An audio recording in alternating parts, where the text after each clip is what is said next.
belum ganteng. Kaidahnya begitu. Agak tawadhu dikit lah ya. Iya. Nabi Yusuf kan begitu.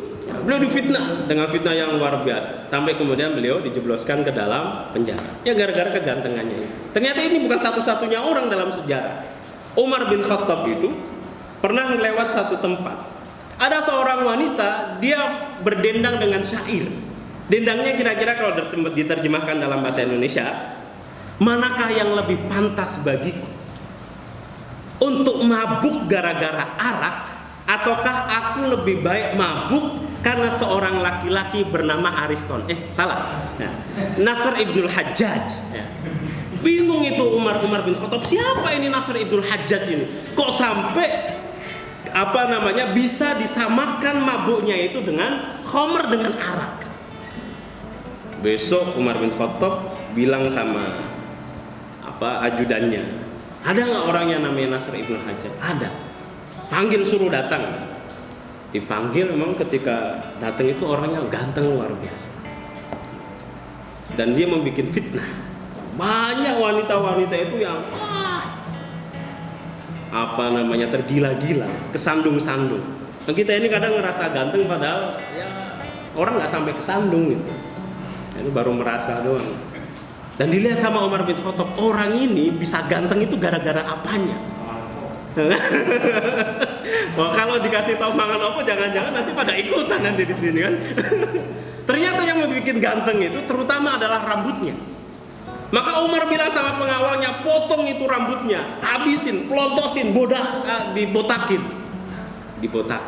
Besok-besok beliau ini berjalan di jalanan, ternyata orang makin kesengsem. Gara-gara apa? Beliau pakai surban. Kalau ibarat sekarang itu ada orang dibotakin, dia pakai topi, ternyata makin ganteng.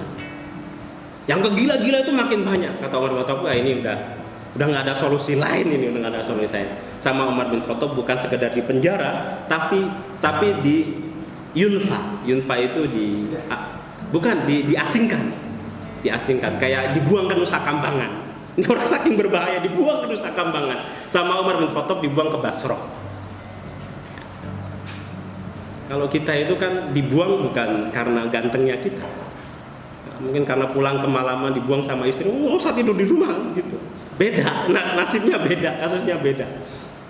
Nah kemudian setelah Nasr ibnul Hajjaj ini dibuang sama Umar bin Khattab ke Basrah, ada lagi wanita itu kayak berbaris di depan rumah itu, baris nungguin seseorang. Namanya adalah Du'aib. Kata Umar, ini ada apa? Ini wanita-wanita ini lagi nunggu Du'aib. Coba panggil Du'aib. Ada orang ganteng lagi namanya Du'aib.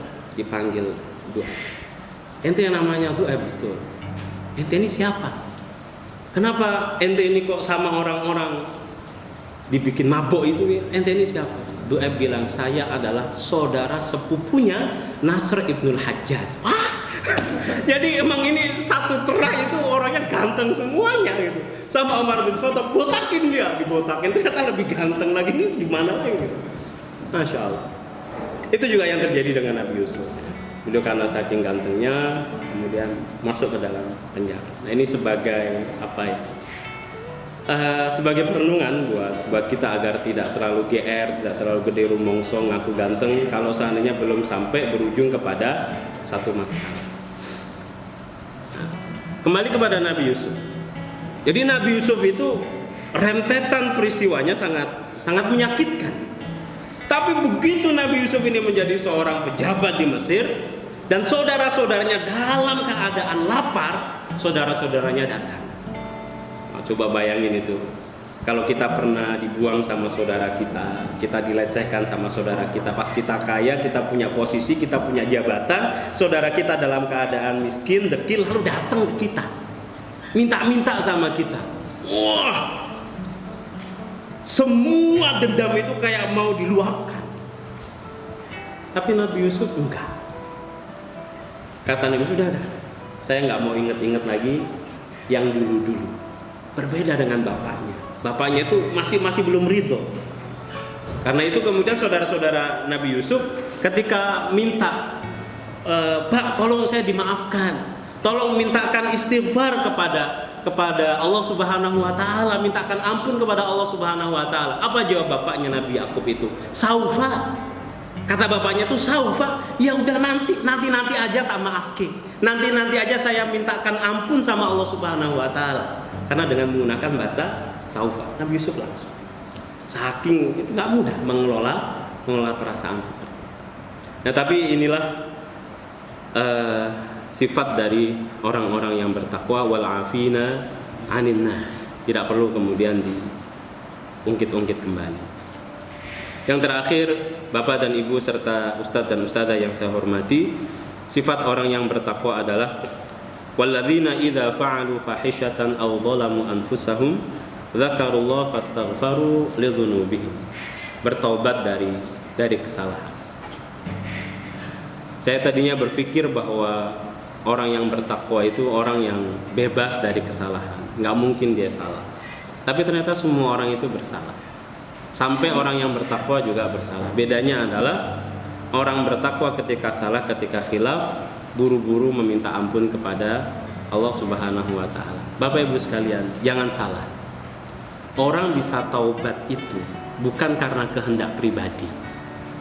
Orang bisa taubat itu karena taufik dari Allah Subhanahu wa taala.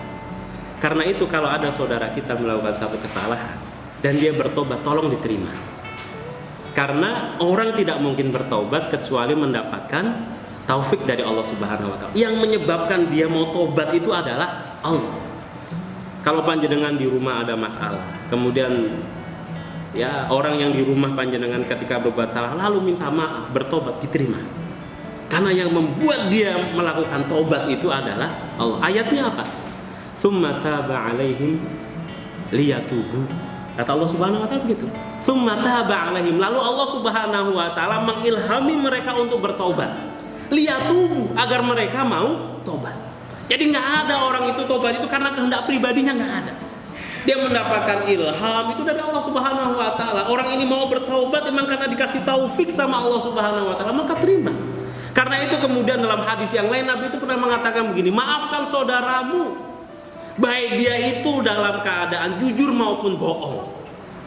Karena orang kalau sudah mau minta maaf itu sebetulnya sudah mau berbuat baik. Nggak perlu kemudian kita telusuri kamu benar atau enggak. Itu masalah lain. Yang penting dia sudah mau minta maaf, yang penting dia sudah mau bertobat, terima. Maka kita perlu menjadi baban lil khair. Kita perlu menjadi pintu kebaikan. Orang kan ketika mau tobat, minta maaf itu kan mau baik, buka aja pintunya. Bapak Ibu serta rekan-rekan yang saya hormati. Yang menarik kemudian, ketika Allah Subhanahu wa taala mengajari kita tobat, itu ternyata permintaan kita itu bukan hanya sekedar minta maaf. Tapi kalau kita mau bertobat sama Allah Subhanahu wa taala, selain minta maaf, minta yang lain. Ini hebatnya Allah Subhanahu wa taala. Kalau kita punya anak, saya punya anak kita nakal. Anak kita kemudian mencemarkan nama baik keluarga. Lalu anak kita bilang begini, Pak, saya sudah mencemarkan wibawa Bapak, saya sudah mencemarkan nama baik keluarga, tolong saya dimaafkan Pak.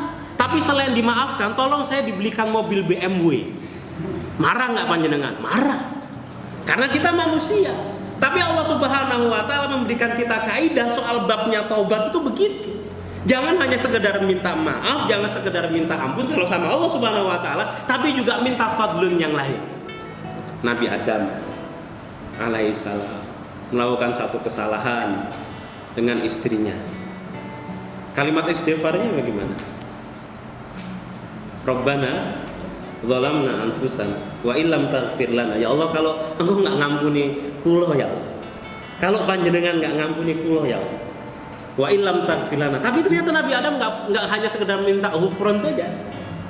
Enggak sekedar minta maaf saja, tapi kata Nabi Adam, wa illam taghfir lana wa tarhamna. Tolong aku kemudian setelah ini ya Allah dikasihani. Aku disayang-sayang ya Allah. Luar biasa. Jadi permintaan tobat sekali lagi jangan sekedar minta maaf, tapi juga minta fadilah yang lain. Di dalam kitab tafsir itu ada asbabun nuzul Nabi Sulaiman pernah bersalah sama Allah Subhanahu wa taala. Pernah keliru, pernah keliru. Di antara riwayatnya itu Nabi Sulaiman punya kuda yang bagus. Kalau kita kan ya kalau kuda mungkin nggak punya, rata-rata paling burung gitulah ya. Nah, saking senengnya sama hewan itu terlambat menunaikan kewajiban, terlambat melakukan sholat. Lalu Nabi Sulaiman minta ampun kepada Allah Subhanahu wa taala. Tapi kalimatnya bagus banget. Kalimat Nabi Sulaiman adalah Rabbighfirli, ya Allah tolong ampuni saya. Tapi nggak sekedar itu. Wahabli mulkan. Udah minta maaf, ya Allah terus saya juga tolong dikasih kerajaan. Panjenengan gimana itu kalau permintaan itu diajukan ke kita? Muntap kita. Pak, saya dimaafkan sudah mencemarkan nama baik, tapi tolong saya juga dibelikan motor, saya dibelikan ini, saya dibelikan marah kita. Tapi Allah enggak. Allah ngajarin kita begitu. Wahabli mulkan. Ya Allah, jangan sekedar ampunan ya Allah. Tolong saya kasih fadilah yang lain. Baik itu soal masalah fadilahnya, baik itu soal masalah keduniawian.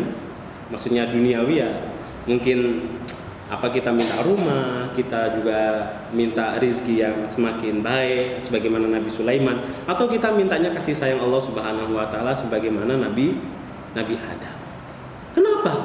Kenapa kemudian kita ini diajarkan oleh Allah Subhanahu wa taala ketika bertaubat tidak hanya sekedar minta maaf tapi juga minta tambahan fadlun yang lain? Kenapa? Karena Allah Subhanahu wa taala asyaddu farhan. Sangat bahagia betul kalau ada hambanya yang mau kembali, mau bertaubat. Digambarkan, ditampilkan sama Kanjeng Nabi itu ada orang musafir menggunakan hewan tunggangan. Semua perbekalan safarnya itu ada di punggung hewan tunggangan itu. Pakaian, baju, kemudian makanan, uang, semuanya ditaruh di punggung